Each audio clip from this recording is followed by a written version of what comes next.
अस्सलाम वालेकुम। और जब अल्लाह कुछ करने का फ़ैसला कर लेते हैं तो इस बात से फ़र्क नहीं पड़ता कि दुनिया वाले क्या करते हैं। जब अल्लाह फ़ैसला कर लेते हैं तो असबाब बनने में देर नहीं लगती। मामलात यूँ सीधे होते हैं कि इंसान के गुमान में नहीं होता। बस ज़रूरत होती है कि अल्लाह पे यकीन रखा जाए, अल्लाह की मसलहतों हिकमतों को दिल से तस्लीम किया जाए। चाहे हालात जितने भी ख़राब हो, मायूस नहीं होना, दुआ करना नहीं छोड़नी। हालात बदलने में वक्त नहीं लगता। याद रखिए, अल्लाह हर चीज़ पर कादिर है। दुआ कभी भी आम नहीं होती। हम में से बहुत लोग उसकी अहमियत को समझ ही नहीं पाते। दुआ की क्या अहमियत है, दुआ के बारे में अल्लाह पता है क्या कहता है। जब उसका कोई बंदा दुआ के लिए हाथ उठाता है तो अल्लाह को हया आती है, वो उसको खाली और नामुराद लुटा दे। ये बात पता है क्या बताती है?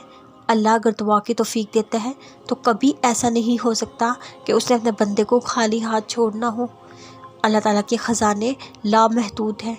आप दुआ कर रहे हैं, आपको तौफीक मिल रही है, तो ये ना सोचें क्या होगा आपकी दुआओं का, बल्कि यकीन कर ले अल्लाह सुब्हाना ताला ने आपके नसीब में कोई बेहतरी लिखी है।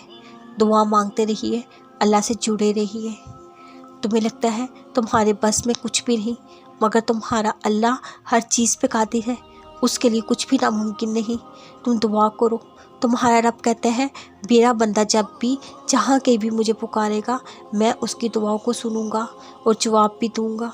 जो अल्लाह से दुआ करता है, अल्लाह उसके साथ बेहतरी वाला मामला करता है। मकाफ़ाते अमल दस्तक नहीं देती, ना ही उसे किसी दर के खुलने का इंतज़ार रहता है। ये तो जहाँ जाती है अपने लिए दरवाज़े खोल लेती है। तो आज जो तुम करोगे कल वही तुम्हारे साथ होगा। इसलिए किसी की ज़िंदगी को जहन्नम बनाकर सजदों में जन्नत मांगना छोड़ दो। किसी को जलील करने से पहले याद रखना, अल्लाह का तराजू सिर्फ इंसाफ तोलता है।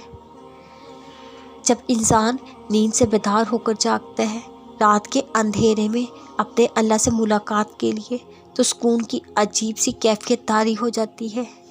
अल्लाह से एक गुफ्तगू सारी उलझन सुलझ जाती है। रब की मोहब्बत में बड़ा सुकून होता है। तहज्जुद की तौफीक भी उन्हीं को मिलती है जो अल्लाह को राज़ी करता है। सुकून वही समझ सकता है जो तहज्जुद में अल्लाह से बातें करता है। वो अल्लाह से बहुत करीब हो जाता है। आप कोशिश करें नमाज़ पढ़ने की, तहज्जुद पढ़ने की।